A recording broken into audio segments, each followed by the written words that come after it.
Welcome, strangers, to Talkumentary, a show where we watch documentaries and then get together and talk about them. The red nation shall rise again. It shall be a blessing for a sick world, a world full with broken promises, selfishness, and separation, a world longing for light again. Spoken by Lakota ward leader Crazy Horse. Welcome, everybody, to the 40th episode of Talkumentary. I am your host, Jeff Kolaski. Today, this day, is Thanksgiving. Aww. Happy Thanksgiving, everyone. A day where many American families gather to share food, memories, and gratitude, and to commemorate and remember the arrival of early settlers and the colonization of North America. This is a part of our shared history as Americans, but it is also important to remember that the full history of colonization includes the reality that our colonization included centuries of genocide, theft of land, and oppression. So, as we all gather to be grateful for the things we have and the people we love, which is very important to do, let us all take some time to remember and mourn for the ancestors on whose land we now sit and the generations who have suffered senseless oppression on this National Day of Thanksgiving, as well as this National Day of Mourning. I would like to say Ahiya, which is Apache for thank you for giving to us, to all of our listeners and supporters and friends. And with that, allow me to introduce our crew for this evening. So, we had a crew of 4, and we had the 4th member drop out, but I will tell you that in just a second. So, first up, King James himself. James. Hey. How you doing, man? Oh, so I'm doing okay. Just chilling. You struggled through that reading at the beginning. You were getting a little choked up and like you were getting a little emotional, and did you need a tissue or anything? You doing all right, James? Yeah. Yeah. Tell me something something you're thankful for on this Thanksgiving. Well, God darn it. The main thing I'm thankful for is I am above the ground and not below the ground. Okay. And then I got sisters and everybody, and that food is coming. Okay. You're going to be eating a lot today? I'm going to be eating somewhat, but the main thing is there's going to be a lot of family around, and there's going to be a lot of games playing and joking and laughing, and good. I enjoy family more than the food. Yeah. So fair enough. Also, down here in the den, we have my sister, Lauren Kolaski. Lauren, why are you so thankful for me? Hey, you took my... You were supposed to ask me what I was thankful for, and I was going to say you, but now... But now you can't say that. Now I can't say that because you already did. But yeah, I am thankful for you. Oh, well, thanks. Mm-hmm. Thankful for you, too. Thanks. Lauren was my best man in my wedding. Did you know that? Huh? Yeah. You was a man? You was a man? How did that work? For one day. How does that work? She just stood as... See, if you would have known me... I did know you. Well, how come I wasn't... Oh, because I wasn't there. Duh. This was just in June. Right. How could I forget that quick? Wow. Man, and I tried to get there. I didn't have enough money, though, you know. Yeah. So did you have any other thankful gratefulnesses that you'd like to put out there? Of course. Okay. I'm grateful for a lot of things, but my family first and foremost, for sure. Agreed. For sure. Same here. Yeah. And I am also grateful for family first and foremost. But without, other than that, which are the obvious clear ones, grateful for your cat, for my cat, for all my cats and my friends, and for you being alive, being alive. I custard pie. Key lime pie. Oh. I'm thankful for cranberry sauce. What's your favorite Thanksgiving style food, James? I'm gonna be out, man. If you say fried chicken, I'm gonna fucking freak out. You know what? That's the funniest thing, because I don't know any black people that eat chicken on Thanksgiving.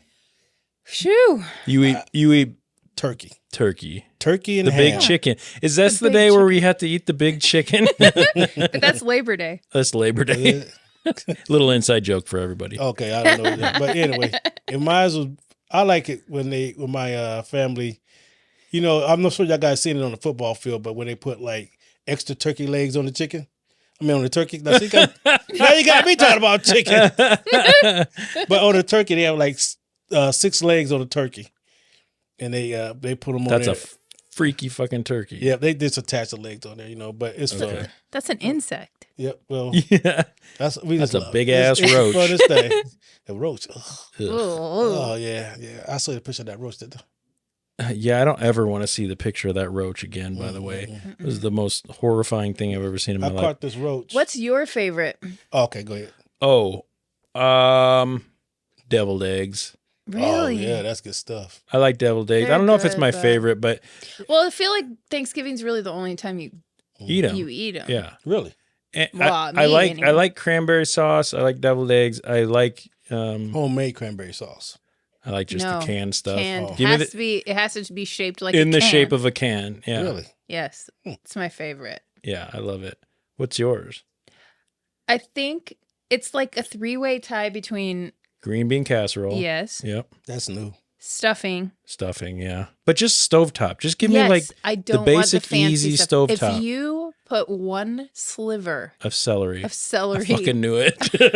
I swear to God, Yeah, I don't want it to I'm crunch. not thankful for your crunchy. Yeah. Just give me. Mm-hmm. I'm thankful for everything, Yeah. but Yeah. give me the mushy stuff, please. Yep. Yeah, let me bring you also. You ate our family's stuffing. Mhm. There's no celery in it, but there is a lot of giblets and stuff like that in it. And I everything bet it like tastes that. good. Oh, I love man, that stuffing. sucker is so good. Do you actually stuff it into the turkey? Yep. They actually you got it. It's important. It's all how you make it. You got to make it first, and then the turkey got to be cooked a little bit first. Then you put the stuff in second, and then that's to tighten it up. And then after you put the stuff in it in, tighten the skin up on it. And then you do all that stuff, and then after you get done with the stuff, my sisters all do that, and I usually just stand around watch and make slide marks and stuff like that. That's for all the times that what you told us when they sit there and wait for you to cook. Thanksgiving's the day where you get to sit and wait for them to cook. Yeah, that one sister, she won't be cooking nothing. She'll be the one giving the food to everybody else. Okay. And the whole family's upset. So you didn't cook a thing. But now you're trying to give it away to everybody? Yep. Making 4 or 5 plates for these people when they go home? Please. All right. Well, Okay, we done. I'm sorry. happy Thanksgiving. Happy hungry. National Day of Mourning.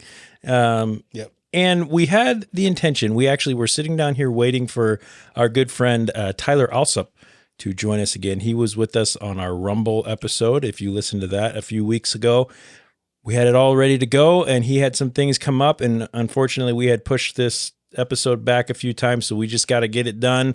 Wait a minute. His name's Skylar, right? Yeah, Did you say Tyler? Skylar Alsop. Oh, okay.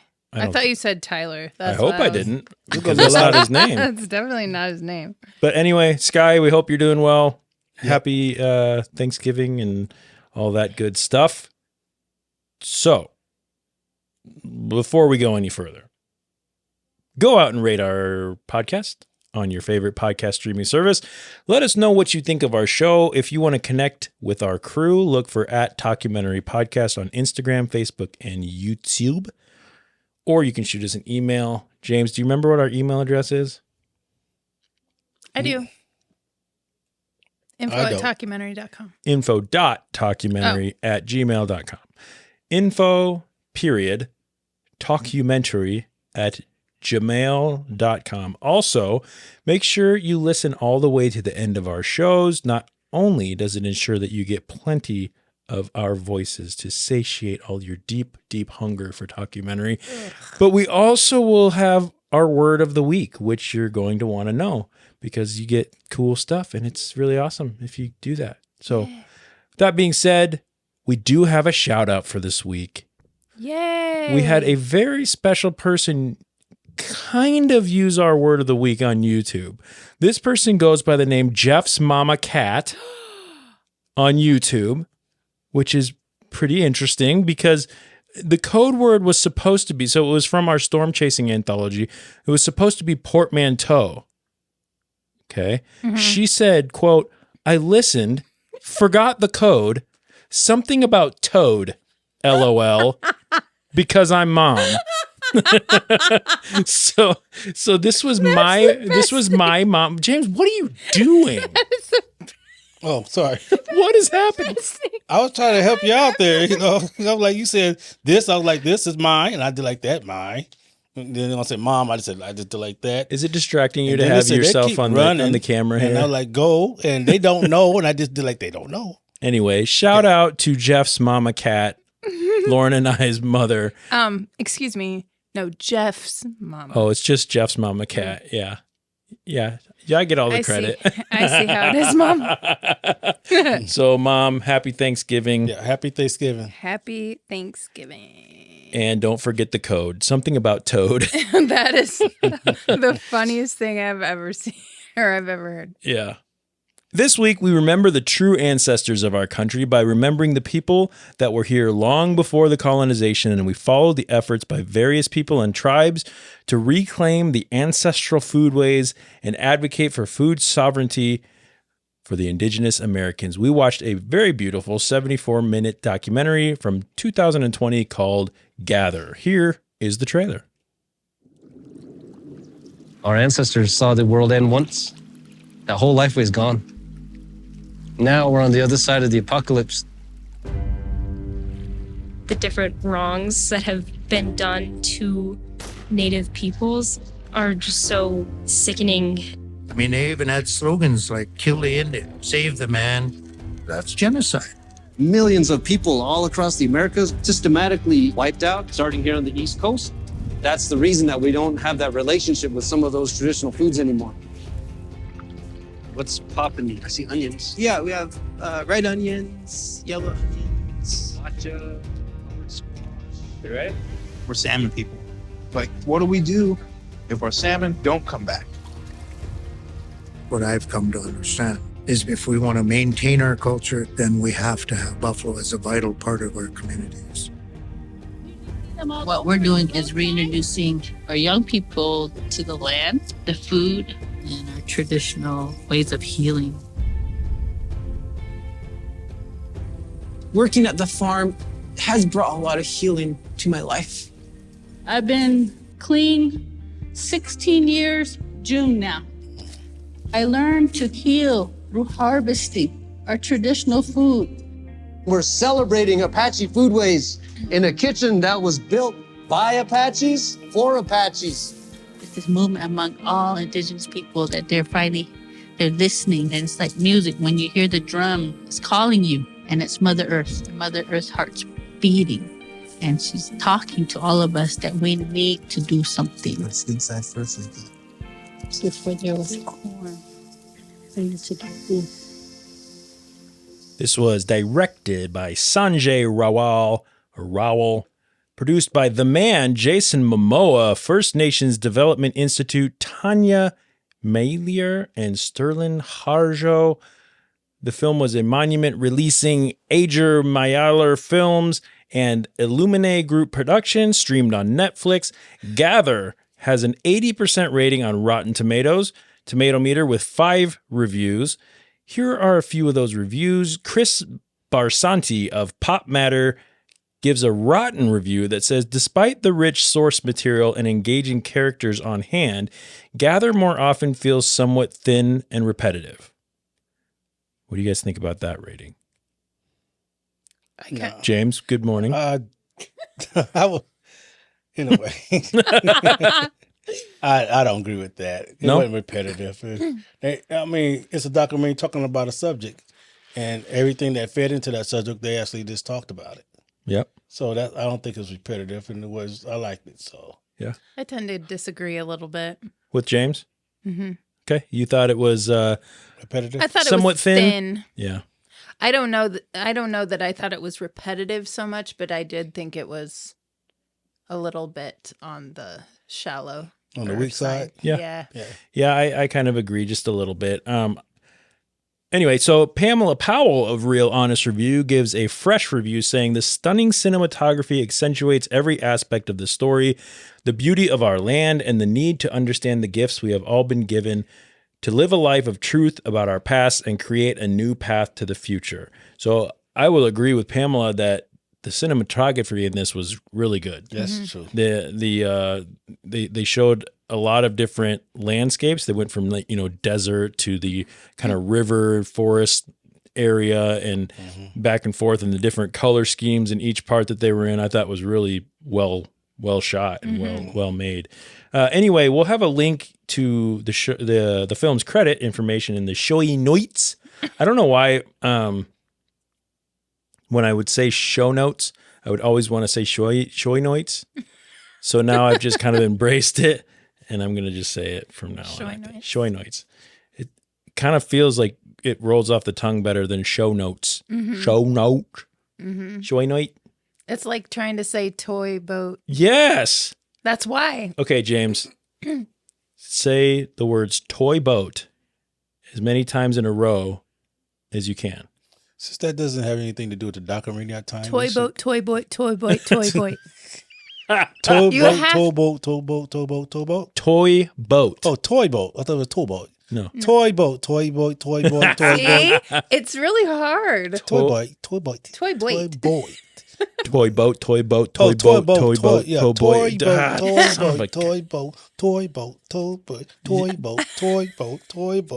boat. Hit the beat, toy boat. Hit the beat, toy boat. Whatever, we done. Let's get into the I hate it documentary. so much. Oh my Quick gosh. warning before we get into Like you this said, episode. enough. If you haven't seen the documentary, this is a spoiler alert. Let's talk about why we chose to watch Gather this week. This doc was chosen because of our celebration of Thanksgiving, as well as the American Indians' National Day of Mourning. And I think it really hit the nail on the head for what we were trying to do with this episode. Do you guys agree with that? Kind of a mixture between let's be thankful for the things that we have and the food and the gathering of people, but also, the word gather had a lot to do with food sovereignty and being able to reclaim kind of some of the traditions and the land and the food specifically that they were talking about. So, whether this, I know that we have some differing feelings on this being a little bit slow, a little bit boring maybe, but I think it kind of did what we needed it to do for what we were aiming for this episode. Do you agree, disagree? No, I agree with you. Yeah. Yeah, I agree. I think that I agree. Let me put it that way. Put it in a way that I'm going to understand. Like, do you agree or like? Well, I think Thanksgiving is mainly for the people of America, Right. the Americans, United States. But for the Native Americans, Thanksgiving does not mean the exact same thing. Right. So it's mourning. It's a day of mourning for mourning. them. Yeah. So, Which is why I think, for this was appropriate. And I wish Skylar could have been here with us because it would have been nice to hear his perspective on some of this because here's 3 non-native, people talking about a very native heavy documentary, which is fine. But, it would have been nice to have his input on this because I loved his input on Rumble. Yeah. And I would have loved to have it here, but things happen. So Such is life.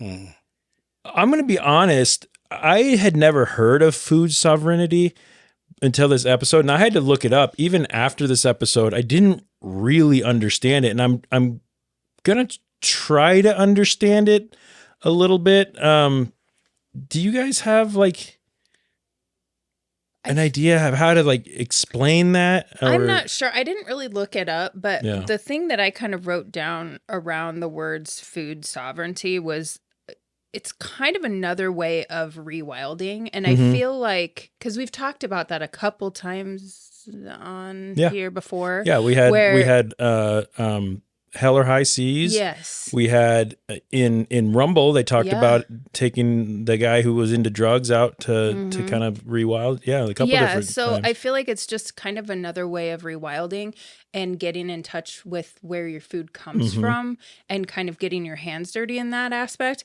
But I kind of related it back to when COVID first hit and everybody was at home and everybody was like, well, we're going to grow our own food. I don't know about you guys, but I grew a radish. We ate the shit out of that radish. The best radish you've ever eaten? No. No, it was gross. No, it was terrible, but we ate it anyway. It's terrible. But, it's like, it's kind of a being in touch with where your knowing where your food comes from. Yeah. And being a part of it has this like grounding feeling and gives you a feeling like you're making a difference. And I feel like that kind of happened when COVID hit because everybody was at home. I don't know about you guys, but I bought a bread maker. I made bread at home. You were one of those people. Yeah. Yeah. Like I did that stuff. And, you know, we stayed home and made our own bread.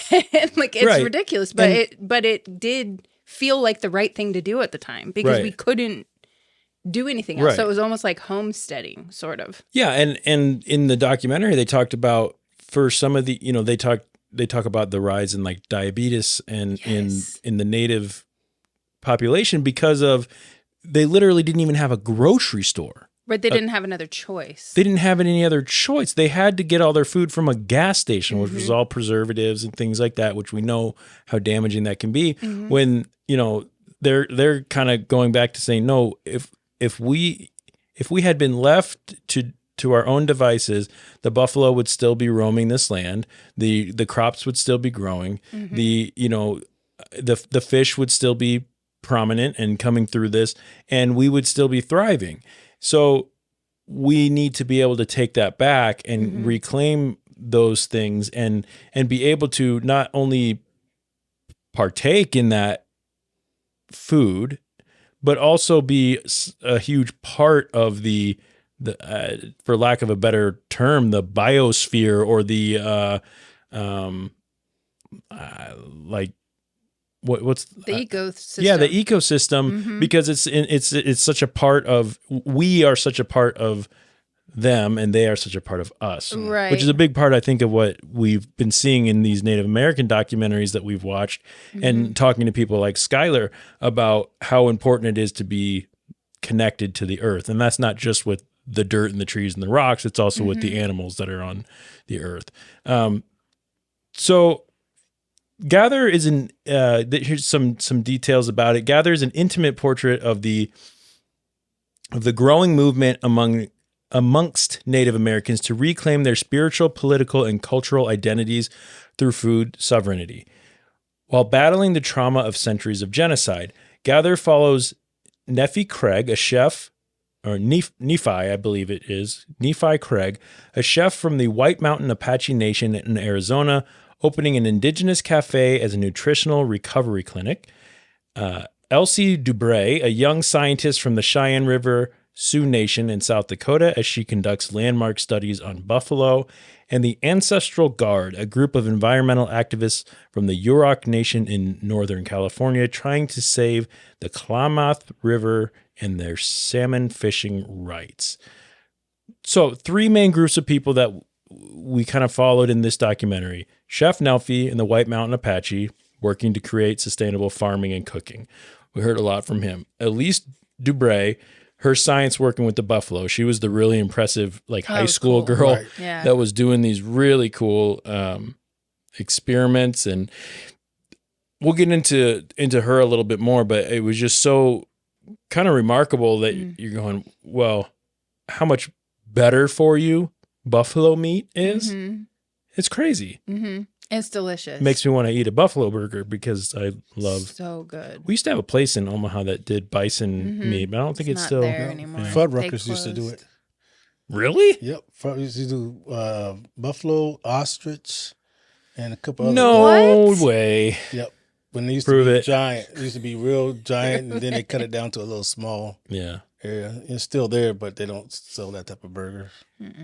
So we also talked to the Ancestral Guard, who were the young men from the Yurok Nation and their fish, and kind of how they were, trying to raise up the younger generation to be aware of what it's like to be outside and how to fish and that sort of thing. So they jump between these things, but we're going to kind of take them, I think, one at a time. Let's start with Chef Nelfi. I'm so sorry. He and his crew are working kind of to reintroduce young people, or all people, I guess, to the land, the food, traditional ways of Native Americans in an effort to preserve that culture and traditions. And he kind of had quite a bit of, I guess, interesting and sort of surprising information in his presentation. So he was kind of going around what it seemed like to different Native groups, and he was giving presentations. And they weren't all Native, but they were people in that area. And it looked like maybe college classes. Colleges is what I thought. Okay. He talked about how 70% of food around the world originated from indigenous Americans. Potatoes, tomato sauces, a lot of things that are typically attributed to other cultures, like Irish or Italian for potatoes and tomato sauces and things. And they're actually Native American dishes. I didn't realize that. Me either. James, was that news to you? You're looking at me like you've never heard this before. No, I heard him talk about it. Good morning, James. I kind of laughed a little bit about it because I know some of the Native Americans, some of the African tribes in Africa, they dig down for the roots and put them out. Some of the South American natives, tribal natives, they do the same thing for roots and everything else. So, I mean, a lot of it does come from them, and a lot of it is from different countries and stuff. America is a melting pot of people, so I could say he's almost partially right, but not fully right. I didn't agree with him. Basically. What research do you have to base that off?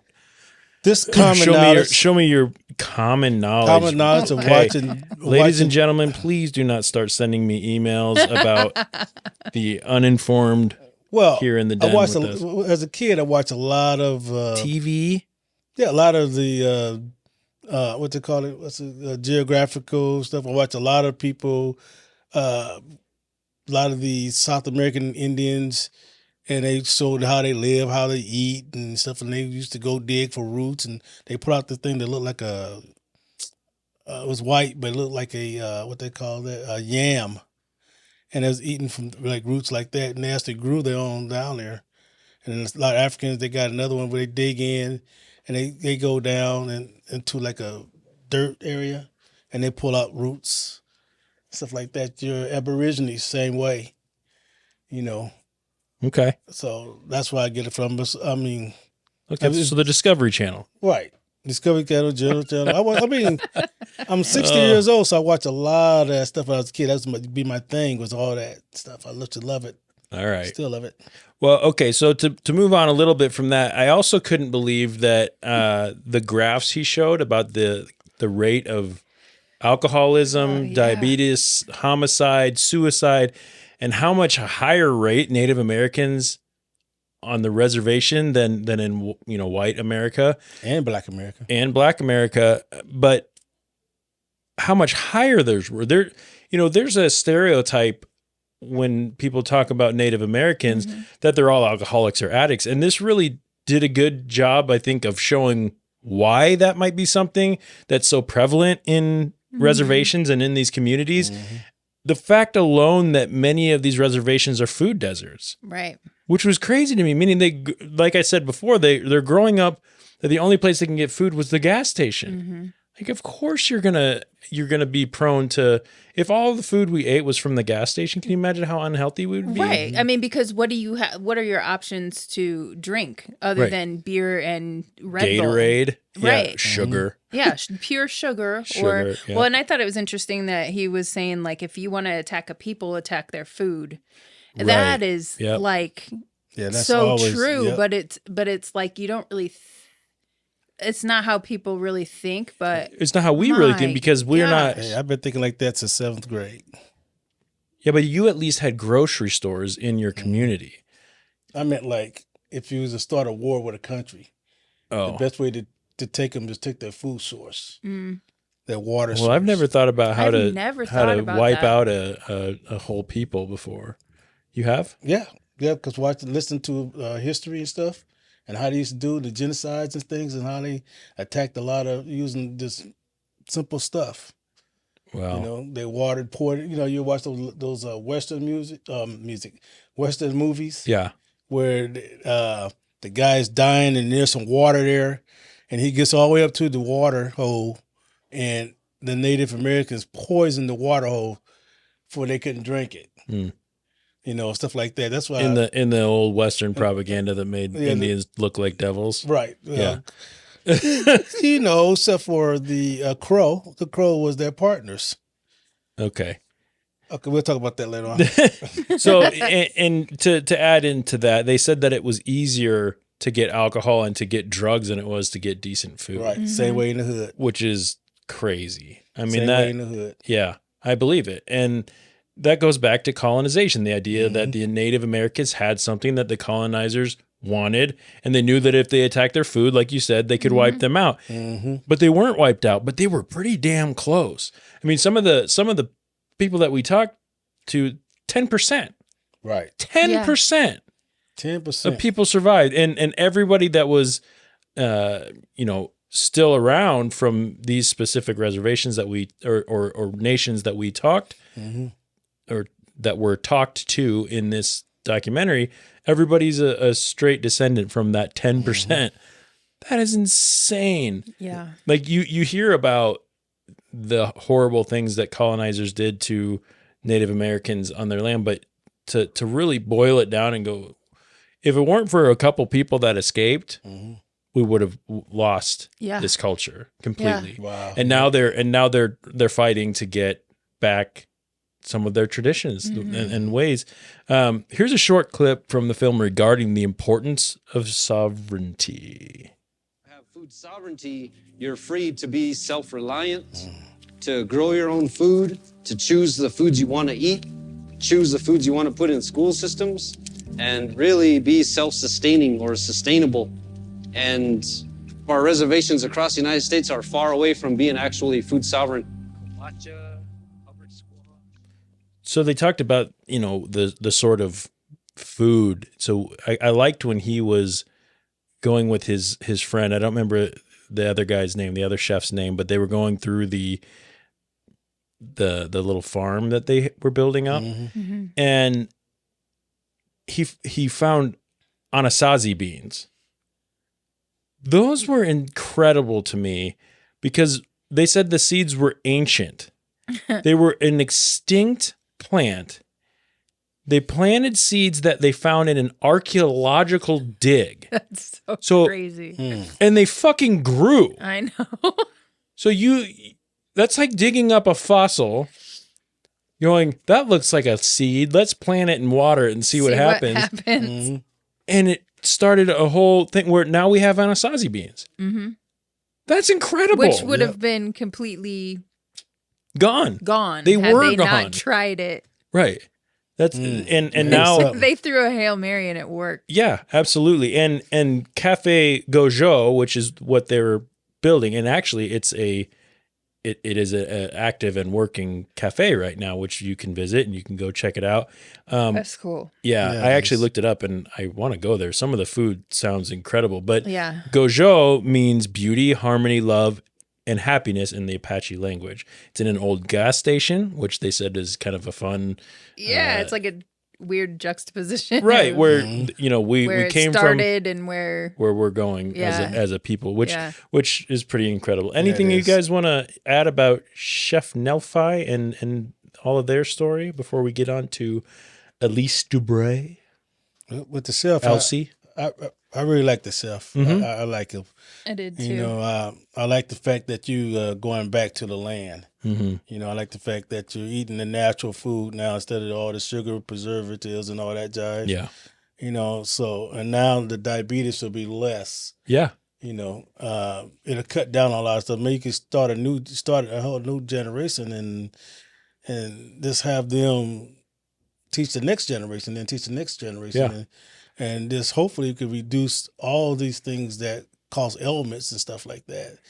You know, so. Yeah, and I'd love to, if Skylar were here, I would love to talk to him about the importance of passing traditions like that on to your kids. Because he's got young kids, and he does, if you didn't listen to our Rumble episode, he does a lot of the traditional native, he's in the Potawatomi tribe, and he does a lot of their dancing and whatnot, and create, art with beads and ribbons and things like that. Good stuff. Yeah, he makes all his own. I don't know the terminology for it, but their Native American garb and everything that he's passing on to his kid. He's a young man himself. You know, he's not an old guy from the old world. He's younger than we are, and he's embracing those things and continuing those on, and that's really cool to me. I think that's really, and it's very important especially to them and their culture. That Right. that needs a place in our communities, in our culture. Okay, so Elsie Dubray, the impressive young girl who we met through her father. So we met her father first, native Lakota, I believe, just like Crazy Horse, and he's a buffalo herder. They spoke about how the Native Americans of that region has a wonderfully sustainable and sufficient economy directly related to the buffalo herd. And those buffalo were everything to them. But once again, colonization moves in and needed room for their cows, which is like, okay, so you wanted to get rid of and wipe out Native Americans, so they started killing buffalo. 60 million buffalo wiped out Wow. just to get rid of Native Americans. That's just... Did you see the pile of buffalo skulls in that Yes. picture? Yes, that was horrendous. Yeah. I mean, And wow. not even for the sake of, I mean, not that wiping out a whole species basically or a whole herd is good regardless, but it wasn't even for like, Because we you need the needed meat it. and the hides Right. and all that. That was waste. It was wasted. Yep. I mean, talk It was about like for spite almost. Like, yeah, absolutely. Yep, I remember seeing a painting of it where they were just riding on the railroad tracks, Mhm. and the only thing you seen was this dead buffalo Oh my as they god. just shooting them out the train, just taking them out. I'm like, Mm. oh wow. my gosh. Yeah, so they needed room for their cows. They wanted to get rid of and wipe out natives. So 60 million. It was said that sure, the physical starve out was bad, but the mental and spiritual trauma for the Native Americans was so much worse. Yes. Because of that symbiotic relationship the natives had with their buffalo.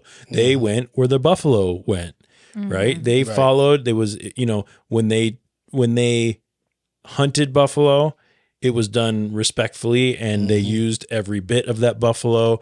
And, they thanked the buffalo for what they're providing to their family and to their community. And they're also, making sure that the buffalo have what they need to thrive and to, because when the buffalo do well, the Lakota do well. When the Lakota do well, the buffalo do well, and Yep. it was just, so Elsie's family had been raising buffalo to bring them back to the land.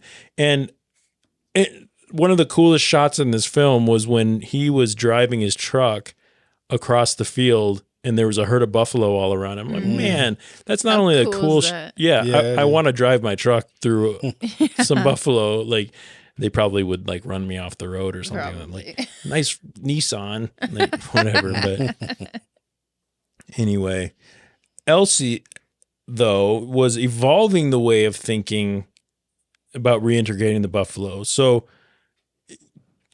into their culture and their land, she took it to another level. So where her dad was sort of doing things traditionally and, just doing what he can to make sure the buffalo, are alive, she was like, well, we need more than that.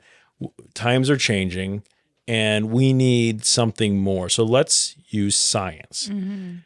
So this smart young woman, she starts developing and researching a project that would scientifically prove how much healthier buffalo meat is than other meats, and how a buffalo-rich diet is directly correlated to the decline of diseases, not just diabetes, but other diseases, and increased health and wellness. So what she did was, instead of just saying, let's just raise the buffalo and hope they do well and hope people start to catch on, she goes, you should do that, Dad, and other buffalo herders.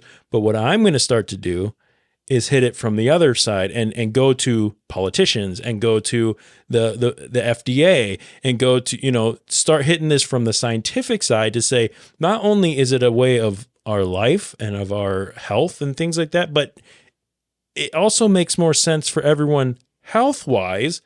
And, in the I guess just to hit it from almost like a lobbying standpoint, Right. instead well, of and have just, some proof to stand on and Yes. say, look at this research. It's been proven Right. that this is better.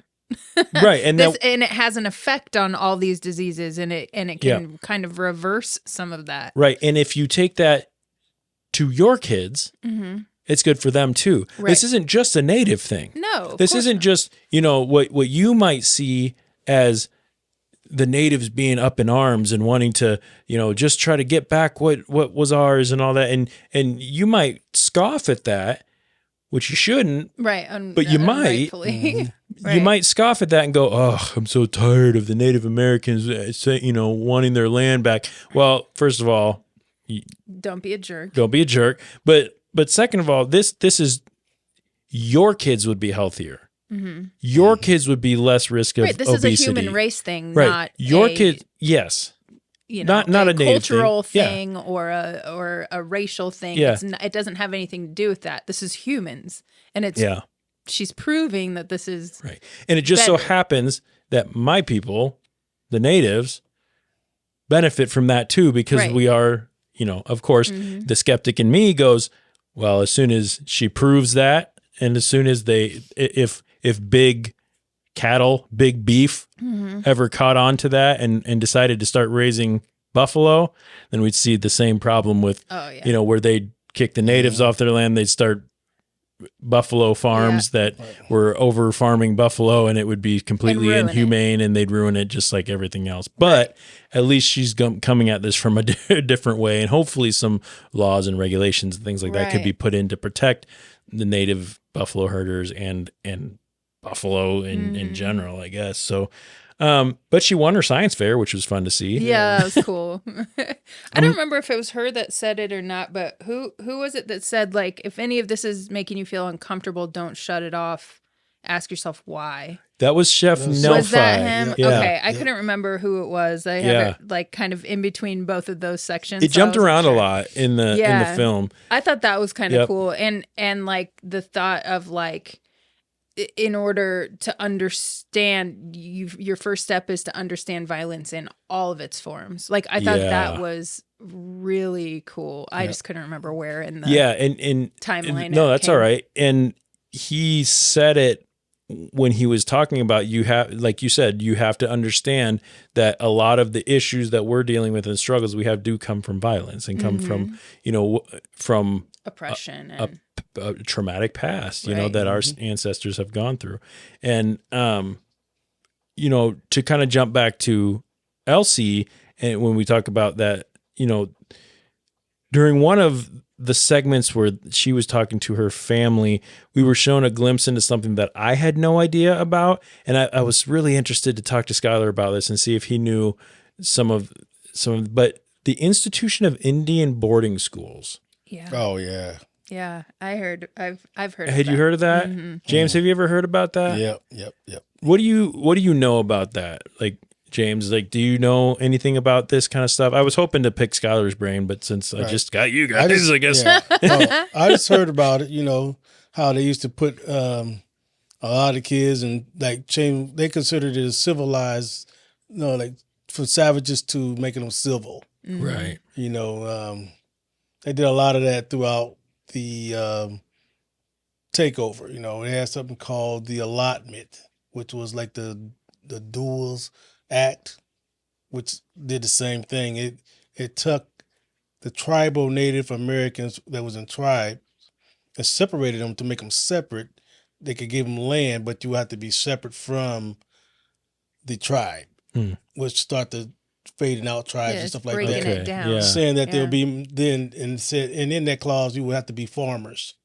So then that would be the way they can stop looking out for the Native Americans for attacking and all that stuff. Now we civilizing them, so now they're gonna be like farm herders and stuff like that. Because they believed that they were savages, and that they were and yeah. So I do have the clip from the film here about the boarding schools, real quick. Yep. My grandparents sent us to the Indian boarding school because there was no other feasible way for us to go to school. The government schools are constantly being built, and through the agencies of the government, they are being rapidly brought from their state of comparative savagery and barbarism to one of civilization.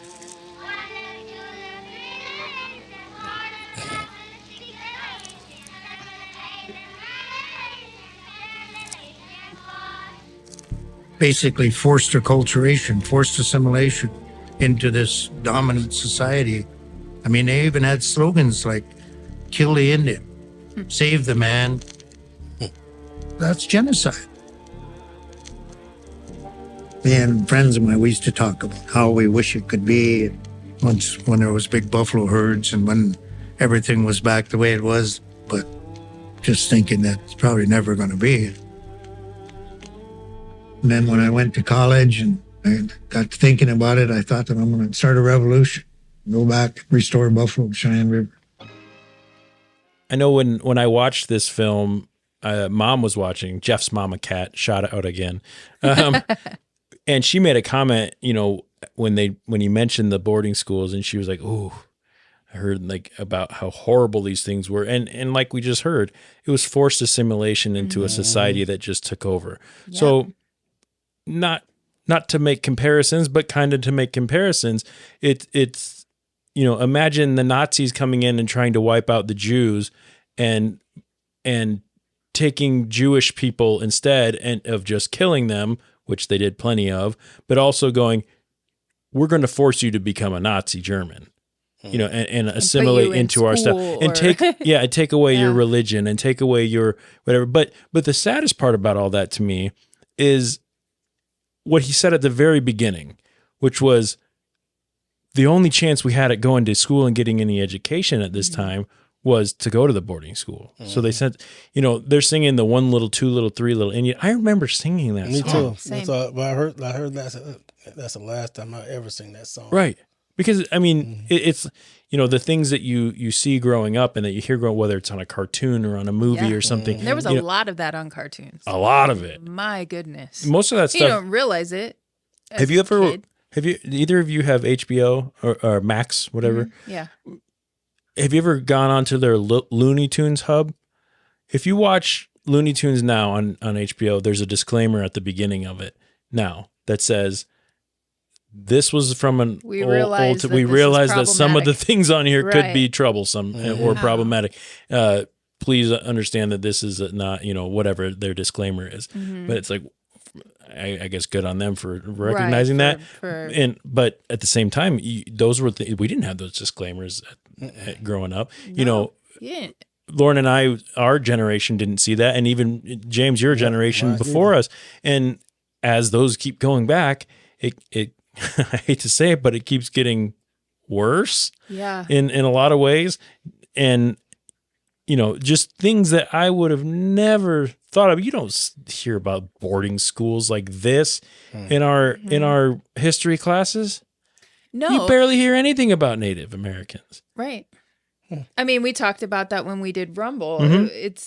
There's so much of it that I'm disappointed in our culture as Americans. Right.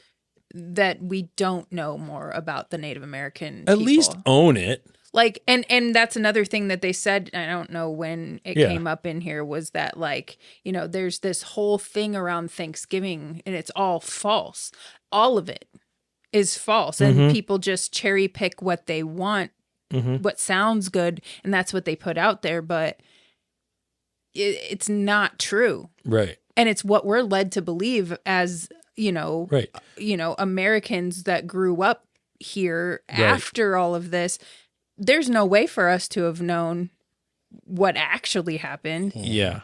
But hearing it now, it's like, well, of course. Yeah, that makes a lot more sense. It makes so much more sense. Yeah. Like all this crap that we've been fed as kids and all the stuff in the cartoons and all the stuff in the, you know, the plays that we did in school about the first Thanksgiving and all this. Like, all of that's a load of shit. Right. Every single word of it is a load of crap we've been lied to since day one. And you don't realize when you're growing up, and it's even hard, for a lot of adults to admit to. And if there's something I'm grateful for about this show is that it has made me go out and watch things like this and open my mind to a little bit to the fact that there's a lot of things. I never would have realized how actual, like, I don't know the right word, but propaganda-ish our culture is. Yep. You know, I'm sure there's people maybe out there listening and people in the world going, how the fuck did you not know that? Like, it's written on the walls everywhere. But think about, put yourself into the shoes of a young kid who's told you go to school and you learn. Okay, well, why would I question what our history class is telling what my us? history class is telling me? Why? Who am I to do that? Yeah. Especially if my parents and if they would have been the kooks. They would have been people that are out there. The conspiracy theorists, the tinfoil hat people. Which as I keep getting older, I start going, the tinfoil hat people are starting to make a hell of a lot more sense. Yeah, but no kidding. Anyway, we just got a little bit off topic, but that's all right. I do think that something else that was talked about, I can't remember if it was in this segment or a different one, but they mentioned a lot of kids that were born and raised on reservations were wanting to get out of the res as soon as they were old enough to do so. Thankfully, some want to go back, like the chef and whoever, toward making them better. But thoughts on that? Without having been through what they've been through and things like that, what do you guys think? Like, is going back the right? I mean, I am stumbling on myself here, but I attribute it to something like Omaha. We were born and raised in Omaha, and all growing up, we hear people going, I can't wait to get out of Omaha. Well, here I am still in Omaha. Right. I mean, I've spent time away from Omaha, and I wanted to come back. Yeah. But Omaha wasn't nearly as oppressive as a reservation. Sure. But you guys have thoughts on the kids who, can't blame them for wanting to leave. Right. Kind of hope they want to come back. Well, and I think that's kind of human nature to want to do that, to get away from, not that everybody does it, but I think it's kind of like, it's kind of a form of rebellion a little bit, that you want to get away from what you're used to and try new things, or, that kind of a thing. But also, we were talking before we started recording about, if anybody hasn't watched Reservation Dogs, you definitely should, because it's a big part of it. And I think it was the 3rd season just wrapped up and it's done. But that kind of a thing does come up where these kids the whole time are thinking, man, we're going to go to California. We're going to California. We're going back. And then at the end, it's like, it comes full circle where it's like, I don't know. I think here is probably where I need to be, and where, I'm going to be the most good for my culture and for my family and for, so I think that has a lot to do with it too, is like, when you as a kid, you might think that, it's going to be so cool to leave and to get out of the house and all of, I say the house, but you know what I mean? Like get out of, what you're used to, the norm and all that. Right. But when it comes down to it, the more you grow and the more mature you are, you kind of figure out that culture is there and your family is there. And, if you leave, you might lose some of that. So I think it's kind of a, you maybe get some responsibility. You start feel some responsibility toward the culture and toward your feeding people. Into it and like partaking in it. Because as a kid, I mean, you don't have a choice but to be a part of that or take part in that culture. That it's a forced thing. Right. But once you're older, so I think it's normal to rebel against that a little bit as a kid. But when you start getting older, you start to kind of appreciate that more, where it's like, this is who I am, and this is where I'm supposed to be, and I am, I can help to better this. I don't know. Yeah. James, thoughts, man? You've been awful quiet over there today. Just listening. Just listening. Yeah. When he said he wanted to leave the res, I understand it. Yeah. I've been to the reservation many times already, and I've seen how they live in the reservations and how the troubles, because the regular people, police don't really go onto the reservations to handle a lot of issues. What do you mean by regular people? Well, like we have. Like off-reservation people is what I mean. Okay. Not regular people. They are regular people. Just correcting you, but that's off the reservation, we have police, ambulance, and all kinds of stuff to help us. But if you've ever been on the res has their police. And they might come by and they might not. Yeah. It's just like living in the hood. In the hood, almost every other corner, there's a goddamn liquor store. Right. Same way ain't there. Only thing about them is that they have one liquor store and everybody goes there. And when they can't got any money, they drink Lysol. Ugh. And stuff like that. And a lot of crime is committed because a lot of stuff is forced into them. And if you don't got, like you say, if you don't got nothing to do, what's around you is going to overtake you. That's why a lot of them are in jail. Yeah. A lot of them died, got killed. You know, and what this guy is doing, I think, is phenomenal. He's out there trying to say, hey, let's go back. Hey, you want to do something? Let me give you something to do. This is what we used to eat. This is what our people used to do. Right. This is how strong we can still be. We can come back to this. And I think, okay, that's cool. You know, I like it. You know, I love it. You know, bring it back. Bring it back. You know, I can't do it because my name is Wells and it has no African last name at all. At least they have a native name still. Right. White Feather and I don't know. I wonder what my native name would have been if I was there. Pink Panther. No, not Pink Panther. Of course, it would have been the Black Tiger, of course. You know, but Yeah. what can you expect from that? You know what I mean?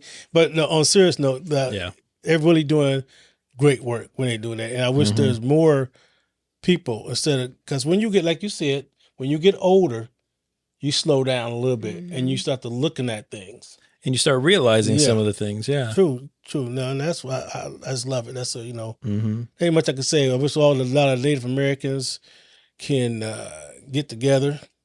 And for the BIA, which is the Bureau Indians Affairs Group, they're the one that watch out for all that. You need to get on it if you hear this.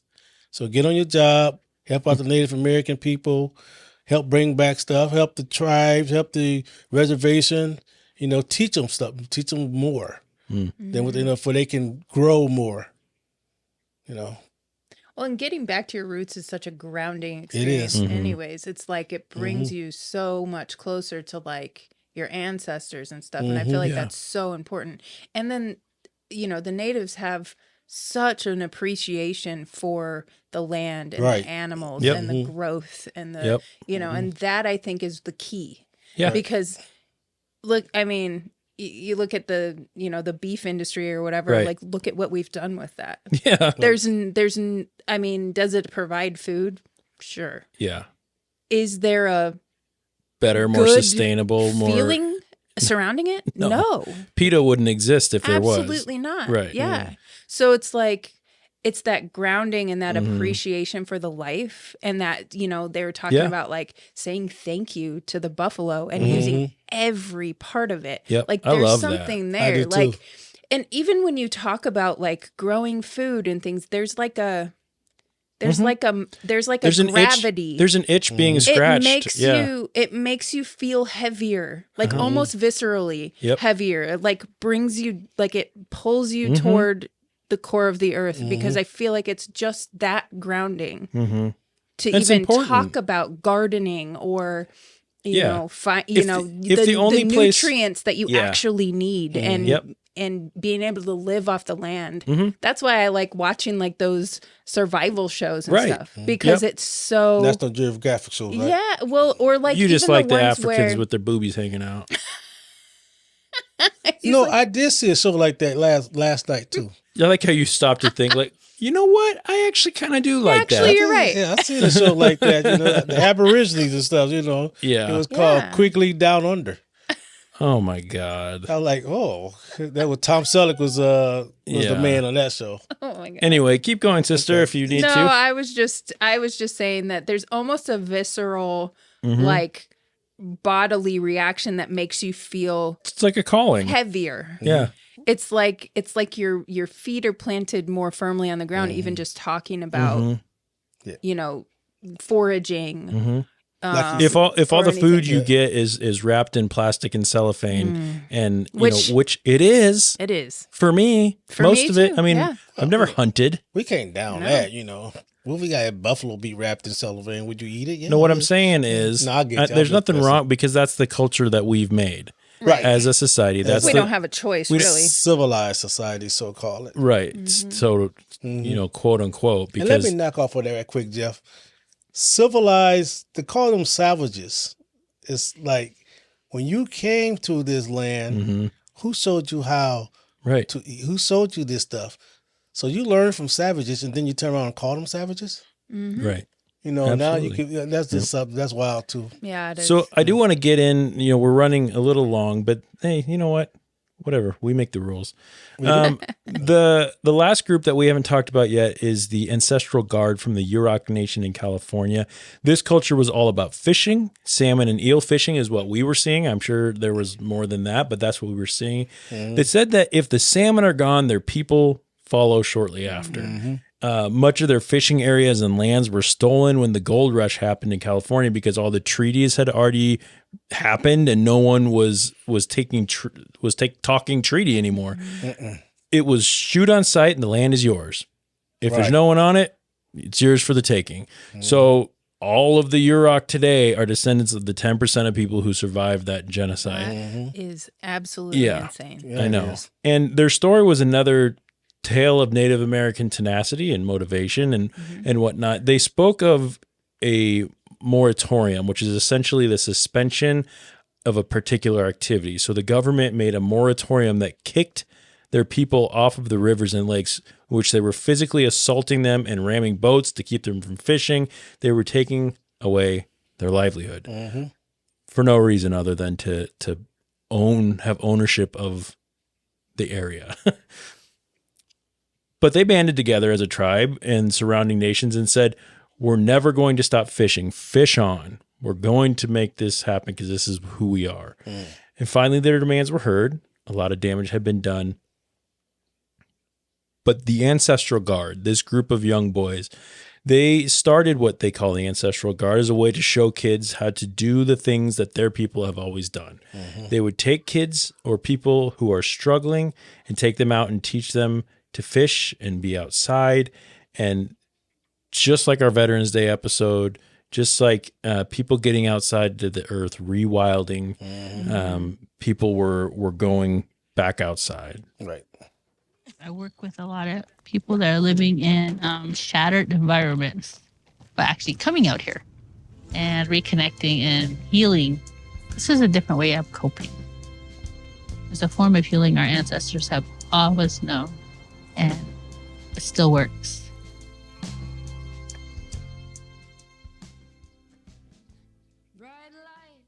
So I think that one of the overarching themes of this documentary that I loved very much was that in all the stories leaned on the importance of passing culture down to your kids and grandkids and all the future generations. The chef was bringing his kids into the kitchen to cook with him. The Yurok Ancestral Guard were taking very, very young kids out and teaching them how to read the waters. He was pointing like, when you see the waters turn like that, that's how you know something's there. Elsie was being shown the way of the buffalo by her dad, which I thought was very touching, very important. And I think to me, that was the most important part of this documentary. Right. That was, we talked about what was the point of the documentary and whether or not that was told as clearly. If I were to say what was the point, it was that it's important to keep these things going. And a little history there. A little bit of promotion maybe for the cafe or for, the buffalo. But meat. but mostly I think it was just tradition. Like, look, this is who we are and this is what we're pushing toward. And it's important to keep our kids learning these things. You give somebody a sense of purpose, a sense of being, and that gives them a sense of like semi-pride within what they do, And if you have that sense of being within you, you'll do almost anything to keep it. You'll do a lot of things won't matter, like the alcohol, the drugs. We don't need that. We have this, we have that. Look out the seal. The seal is your brother.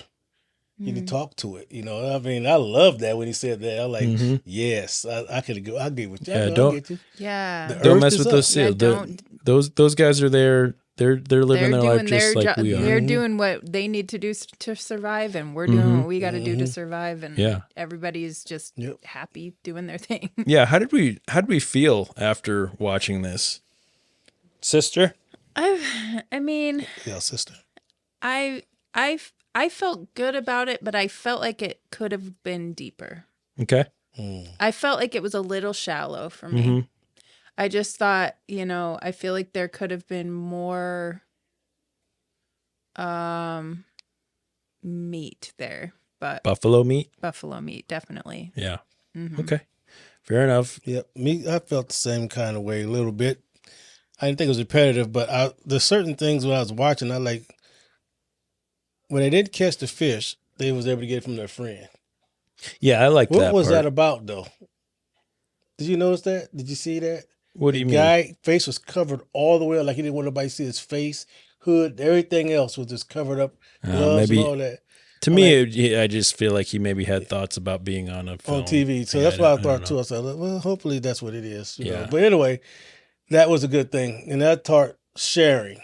Yeah. Sharing, and did you see the size of that fish? That's a big ass fish. Yeah, West only Yeah, and one. and No wonder they survive after that, Yeah, when you've got food to share, Mhm. like that's what you should do. You should share with Right. the people around Yeah, it's not you. or hoard whatever, as like- much as we can right, for which us. is the mentality for. A lot of I mean, modern look at what America. happened when COVID Oh, hit. yeah. Like you couldn't buy a roll of toilet paper. Right. But there was people who had 3,000 Way- rolls in their way basement. more than they needed. Right.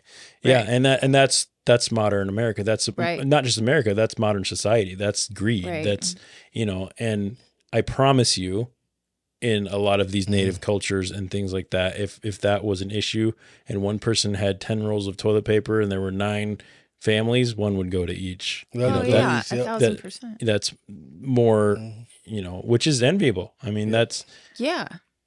greed is a powerful thing, and unfortunately, That's a true. lot I of talk us about it all the time. struggle with that. Yeah. So Yep. The Native Americans were a group of people that shared everything, even with the Europeans. Mhm. So if you want to say Thanksgiving, let's just say it like that.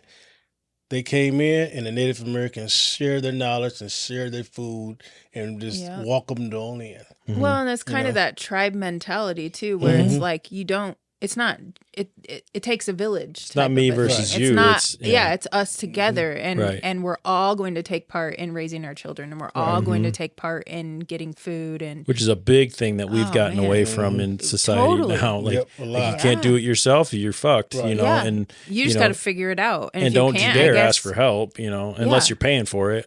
Yeah, it's the survival of the fittest, and Right. if you are lagging, who's Mhm. going to be there Right. to take your hand and pull you up with everybody else? I Right. miss those old days where today it doesn't make much sense, but back in the day, where I'm from, you had the big mama, Mm-hmm. and that meant that the whole family stayed in the house regardless. Mm-hmm.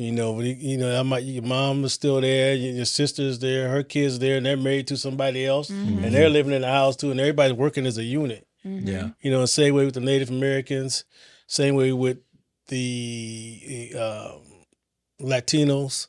Mm-hmm. They all just band together and make. Well, we a saw living. that when we did Yeah, our and The episode. Koreans too. When we did our episode with Ruth and Valeska, and Yep. talking about the Mexican culture, and there's such a I don't know what else to say besides like white America,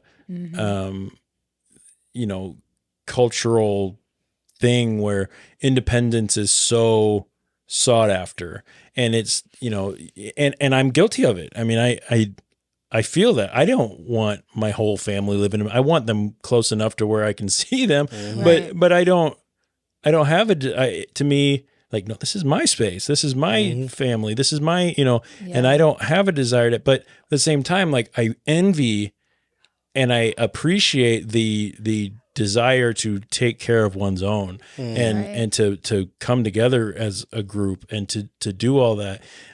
So it's kind of it's a weird, I guess, thing for in culture and how the differences in culture and all that. I felt, when I finished this, there was quite a bit of sorrow, when it comes to, I'm knowing even more of these struggles that have happened. Surprise again, in that we didn't know about more of these things. Right. Also hopeful, seeing what the young generations are doing, and people out there doing such great things for Native culture and keeping it alive. As far as it being well made, I think we are in agreement that it was, it was super good as far as cinematography goes and the imagery and everything. All three groups that we follow, different angle, different lighting, different views on kind of the same overarching theme. I did feel like by the end it did get a little redundant, a little unnecessary. The science fair, the construction of the cafe, there was a lot of footage of things that, and a lot of conversation that just felt like regular conversation, that by the end I was going, this is another one of those that I feel like I could have done with a 40-minute documentary to do what, instead of pushing it to a 70-something minute documentary and sort of get a repetition, you know? Well, it just felt thin. Like, I feel like if they would have cut out all that stuff, it would have felt heavier and it would have felt more like, oof, that was great. I got what I needed out of that. Right. And I know more now. And now I can move forward with that knowledge and know that, you know, what's going on in that area of whatever it is that the documentary. I mean, there's been a couple so far that have been like that. Yeah, and it's not like I wasn't invested in it, because I was. I just think it ended kind of dry. And overall, though, it was pretty good. It was good. So, let's see. Let's rate this thing. What do you think? Okay. All right, we've come to the time where we need to rate this documentary with an official Talkumentary rating. Each crew member scores the doc on a scale of 1 to 10 items, with 1 being as bad as a rattlesnake in a pack rat hole and 10 being as great as sharing one of your salmon with someone in need. The item that is used for scoring changes each week depending on the content of the documentary. This week, we will be using buffalo as our rating item. So let's start with King James. How many buffalo do you give the documentary Gather this Thanksgiving? 5 buffaloes. 5 buffalo. 5 buffalo. Okay. Why just 5? Well, like same thing we already talked about. Same thing we just talked about. It was a little bit, dry. But when it ended, it was like I didn't know it was ending. Okay. Because it was like the same storylines. Like, okay, I'm talking and we're done. Like that. Okay, what's that about? But all in all, it got 5 because I like the way that it was going natural and it was giving the people pride in their being who they are, give them self-worth. So that's what I like. Yep. So. Lauren? I gave it 4 buffalo.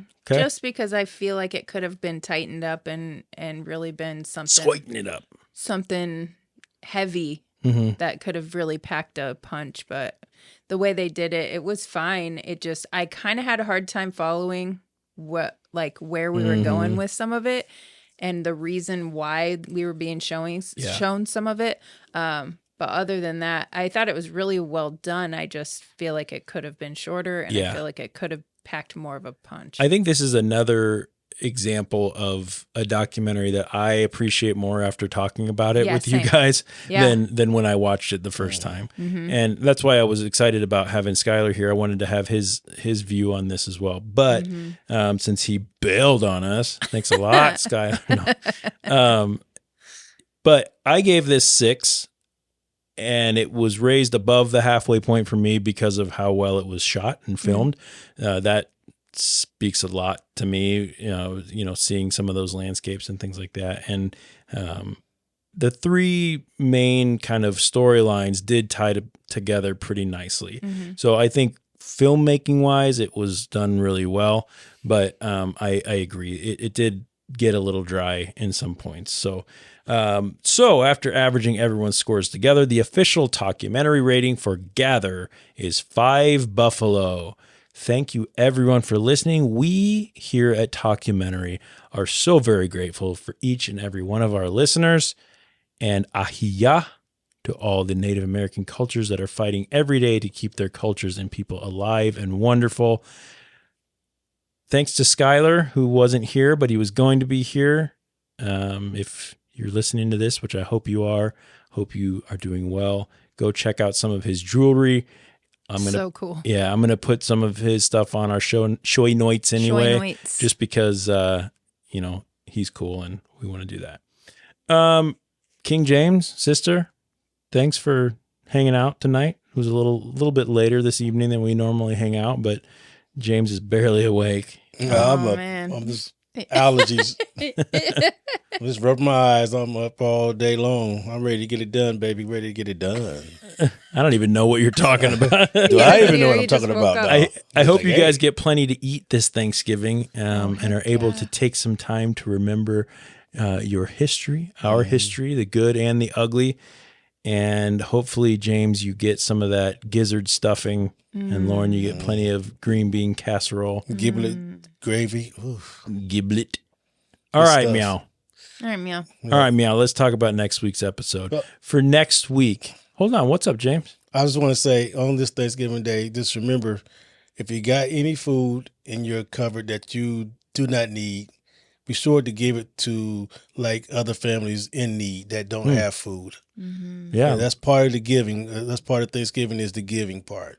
Yeah, and look around for things like coat drives, and if you've got extra old coats laying around and gloves and hats, there's always people that need that stuff and food. And yeah, good point there, James. Yeah, put together some little packages for your homeless shelter. Right. Yeah. Something. Yeah. Socks. Yeah, because we're blessed. Light up a Molotov cocktail and throw it at your nearest politician. And we ain't gonna go that far. We're not doing that? Okay. We're not doing that this time. Can we talk about next week's episode, Meow? Yeah, Meow. Yeah, go ahead. Let's talk about next week's episode. For next week, we're crouching down, we're wiggling our butts, and we're pouncing into the world of meow felines. Yep. Ooh. We take a look at a documentary called Inside the Mind of a Cat to reveal the true capabilities of our pouncing pets in this cute and cuddly film. I also have it on good authority, Meow, that we're going to be joined by a very special guest next week. Someone who has such a love for our feline friends that she has not only housed countless number of foster kittens, but she was instrumental in the creation, operations, and oversight of a local nonprofit feral cat trap, neuter, and return program. She also happens to be the mother of Lauren and I. Kathy Human, a.k.a. Mama Cat, a.k.a. Mom, or Jeff's Mama Cat, will be joining us right here in the documentary den. Have either of you... She was my mom first. It's true, but she stopped after me. She kept going after you. Oh. Have you guys seen Inside the Mind of a Cat? Yes. You have? Yes. What'd you think? I like it. Yeah? I like it. Well, Lauren, predictions? You care about that one? Not really. Not really. I did talk to Mom about it, though. So Yeah. I've got insider information. I'll just keep my mouth closed. Okay. Yeah. No, it was a fun one. So go out, check out the documentary Inside the Mind of a Cat before next week's episode. You can find it on Netflix. As I said, one thing about that episode, it will be our first non-explicit episode. So if you want to listen, Send it to your grandma. Yeah, send it to grandma. Listen to it with your kids. We have Molly, Bryce, Jeff, myself, that's me, I'm Jeff, and Kathy, Human, our mother, and there's not a single curse word throughout the whole thing. What? How the fuck I'm coming. did you do that? How the fuck? I don't know. I'm coming to that one. Yeah, so I'm just going to bum rush that. So bring the kids. We have some good conversation about kitties, so it's a fun one. Follow us on all the stuff, Instagram, YouTube, Facebook, that good stuff. And if you've been listening this long, please go to our social media and comment one word, and we will give you a shout out, just like we did Jeff's Mama Cat earlier. The word of the week is cat milk. Cat milk. Gross. That's 2 words, but we'll take it. Okay. No. It's cat milk. No, it's definitely How about catnip? No, Nope. milk. Cat milk. Cat milk. Okay. So next week, join us as we chase a laser pointer into the hearts of the world, one documentary at a time. On behalf of King James, Sister Lauren, Skylar Alsup over in Michigan, Matt and DJ in the post-production booth, and the entire documentary family, I am your host, Jeff Kolaski. I want to thank you all for listening, and I hope you keep your minds open, be kind to each other, and be grateful for all of the things. Go hug someone you care about, and enjoy some food, and share some things, and do something fun, and pet Plant the cats something. and plant some plants when the spring comes, and maybe go out and run a marathon, and if it's not too cold, you should go for a swim. And James, even if it is, brush your beard out, and so hopefully they just faded me out when that was going. Oh yeah, You're going to fade you out. Yeah. I Okay. wish they would have faded you I was out part of my that cat viewpoints. one, though, man. We have a new tradition on the I show. wanted to be part What? of that. If you guys don't know this, you don't. But I don't. Well, I don't. after the credits of our show, Mhm. Oh, yeah. we do a 5-question trivia about the what's something in the documentary. So Thanksgiving, Okay, yeah, this is new. yeah. Thanksgiving. So it'll be after the Thanksgiving trivia. So wait, you're gonna ask us questions? Yeah, we're gonna do it together. Yes, it's Yep. my favorite thing in the whole world. Yep. I don't too much like it. I ain't no trivia person. Well, it's fine, It's okay. but so they'll roll the ending music and all that, and then it'll come back in and the little something for. It's a little trip. Okay, so here's Good Housekeeping's 40 best Thanksgiving trivia questions to break out on Turkey Day. We'll see how not traditional this is. Okay, so there's a nice picture of a black family there. Where? Wait, no, it's gone. Oh, it's gone. Oh, okay. It's a video. Well, anyway. Okay, here's a question. How many women were at the very first Thanksgiving celebration? Obviously, no one's going to know, but you get to guess. Okay, 4. Holy shit! It's 4. No way. It is. Although How do they reports know that? Although reports Right, vary, exactly. it's fairly certain that there were only 4, maybe 5 women at the first Thanksgiving celebration, all of which were married to men who were part of the first group of settlers. So there was only 5 men and 5 women. Yeah. A bunch of No, kids. 4. Well, No. 4 men and 4 women. No, there was just 4 of the men's wives were there with them. So there was a bunch of men. Some of them. A whole shitload of men, and wives. 4 of them brought their lady friends. Testosterone was rolling. Yeah. Do you guys know which Native American acted as an interpreter? No. Squanto. You ever heard of Squanto? Yeah. Never. I've heard of Squanto. Have you? Yeah. I feel like I have, but maybe I haven't. I don't know. Sitting Bull, I was going to say something like that. I was gonna say Pocahontas. Pocahontas, yeah, that would have been something, What's Okay. the other one? Still Feather. I don't know. According to the Guinness Book of World Records, how much does the heaviest turkey on record weigh? Ooh, 35 pounds. No. 50. No. Higher or lower? Higher. Jeez, 75. More. God done, 100 pounds? 90? 86 pounds. That was a fat. Yes, That is you read that right. A whopping 86 pounds. Store According to worth Guinness, filled a turkey named Tyson weighed 86 pounds, was sold at a charity auction in London for about $6,692. Did they eat it? Yeah, I I guess. hope so. I mean, Yes, that mother full of steroids. Big old fat mug. All right, let's do one more before we Oh. sign off. A fat turkey. Let's see. What president refused to declare Thanksgiving a holiday? Roosevelt. No. Eisenhower. No. Lincoln. No. Washington. No. Hold on. I feel like I should know this. Teddy Roosevelt. No. Lauren already said Roosevelt. Oh, you did? Okay, I wasn't sorry. I was in my own world. I don't know. Where does it start with? T. Truman. His first name starts with a T. Thomas Jefferson. Yeah. Presidents originally had to declare Thanksgiving a holiday every year up until Lincoln made it a national holiday during his tenure. However, Jefferson refused to recognize the event because he believed so firmly in the separation of church and state.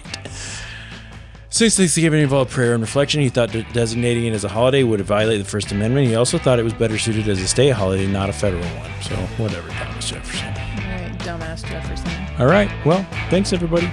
Enjoy your week. Have a good dinner. Have a good din-din. Have a good dinner. Remember to share. Remember to share.